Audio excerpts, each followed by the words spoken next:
انہوں نے مہران اور زیرب کے بیچ ہوئی گفتگو پر دھیان ہی نہیں دیا۔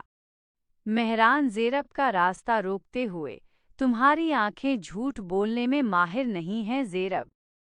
بتا کیوں نہیں دیتی کہ اس رات ہسپتال میں تم اکیلی نہیں تھیں؟ زیرب اکھڑتے ہوئے انداز میں بولی، شاہ صاحب، میں آپ کی غلام نہیں ہوں اور نہ ہی آپ کو جواب دینے کی پابند ہوں۔ Be in your limits. Mehran ایک شاطر مسکراہٹ کے ساتھ قریب آتے ہوئے، لمٹس حویلیوں میں نہیں، دلوں میں ہوتی ہیں، لیکن آپ کے راستے مجھ سے ہو کر گزریں گے، چاہو یا نہ چاہو، کیونکہ اس حویلی کے راز جتنے آپ کے ہیں اتنے ہی میرے بھی ہیں۔ زیرب منہ میں بڑبڑاتے ہوئے، یہ پاگل ہو گیا ہے، پتہ نہیں کیا سوچ رہا ہے، جاہل انسان۔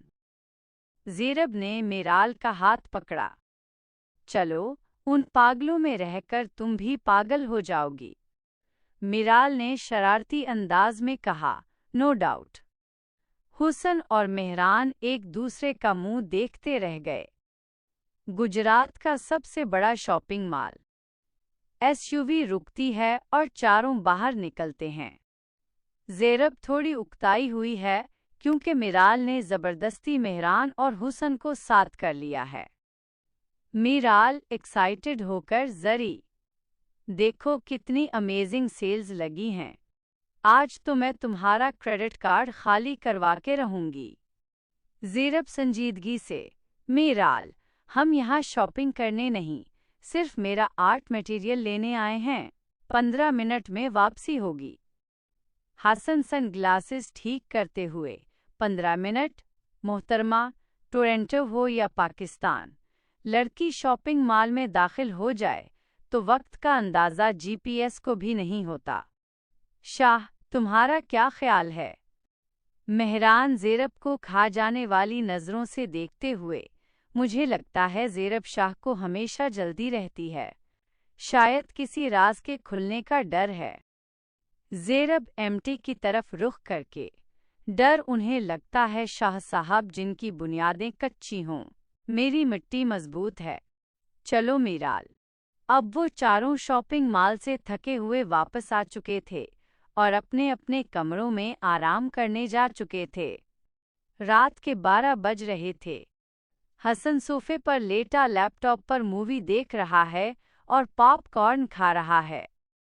میرال کچن سے پانی لینے آتی ہے اور اچانک اسے سیڑھیوں کے پاس وہی سفید سایہ نظر آتا ہے جو دادی کے کمرے کی طرف جا رہا ہے۔ میرال ڈر کے مارے چیختے ہوئے، حسن، دیکھو، وہی سایہ، وہ دیکھو۔ حسن مووی دیکھتے ہوئے لاپرواہی سے، میرال صاحبہ، وہ بھوت نہیں، زیرب ہوگی، بیچاری کو نیند نہیں آ رہی ہوگی، آپ نے ڈر کی وجہ سے دماغ میں بھوت بٹھا لیا ہے۔ میرال خوف سے، میں کہہ رہی ہوں، وہ زیرب نہیں تھی، اس کی چلنے کی آواز ہی نہیں تھی۔ حسن جو ڈھیٹوں کی طرح بیٹھا ابھی بھی مزے سے پاپ کارن کھاتے ہوئے مووی دیکھ رہا تھا۔ آپ کو شرم نہیں آتی؟ میں ڈر کے مارے مر رہی ہوں اور آپ یہاں سینما بنا کر بیٹھے ہیں۔ حسن ایک پاپ کارن منہ میں پھینکتے ہوئے بولا، میرال صاحبہ، ڈر تو آپ کو مجھ سے لگنا چاہیے، کیونکہ بھوت تو صرف ڈراتے ہیں، میں تو سیدھا دل چرا لیتا ہوں۔ میرال چڑھ کر بولی، حسن، بکواس نہ کرو، میں مذاق کے موڈ میں نہیں ہوں۔ اچھا بابا، چلو چیک کر لیتے ہیں۔ حسن اٹھ کر جاتا ہے مگر وہاں کوئی نہیں ہوتا۔ دیکھا، خالی جگہ ہے، آپ پاپ کارن کھائیں اور سو جائیں۔ میرال غصے میں پاؤں پٹکتی ہوئی اپنے روم میں چلی جاتی ہے۔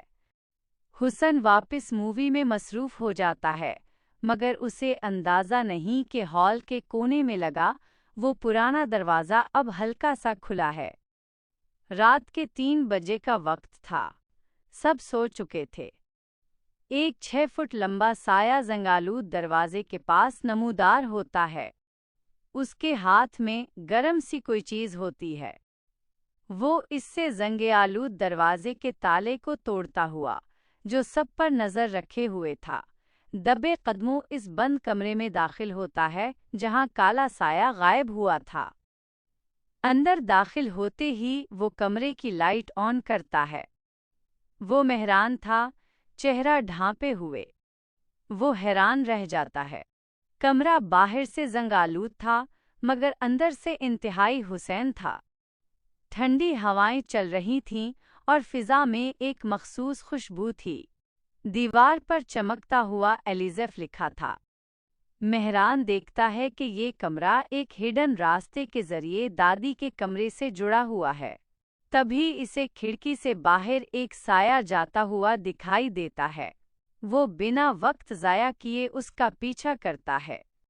وہ سایہ حویلی کی دیواروں کو لانگ کر قریب ہی موجود ایک اور بڑی حویلی میں داخل ہوتا ہے۔ وہ ایک گھر میں داخل ہوتا ہے۔ یہ گھر باہر سے بہت پرانے زمانے کا لگ رہا تھا۔ دیواروں میں دراڑیں تھیں جیسے ابھی مٹی ہونے والا ہو یہ گھر۔ مہران دبے قدموں اس گھر کے حال میں داخل ہوتا ہے۔ چاروں طرف سناٹا ہے۔ وہ ہال کے درمیان پہنچتا ہے تو اس کی آنکھیں پھٹ جاتی ہیں۔ وہاں فرش پر انتہائی بری حالت میں ایک لاش پڑی ہوئی تھی۔ قتل کرنے کا طریقہ اتنا عجیب اور خوفناک تھا کہ دیکھنے والے کی روح کانپ جائے۔ لاش کے پاس مٹی گری ہوئی تھی اور دیوار پر خون سے لکھا تھا، قرض ادا ہوا۔ مہران ابھی یہ منظر دیکھ ہی رہا ہوتا ہے کہ اسے اپنے پیچھے کسی کے قدموں کی آہٹ سنائی دیتی ہے۔ وہ پیچھے مڑتا ہے مگر لائٹس اچانک بند ہو جاتی ہے۔ اس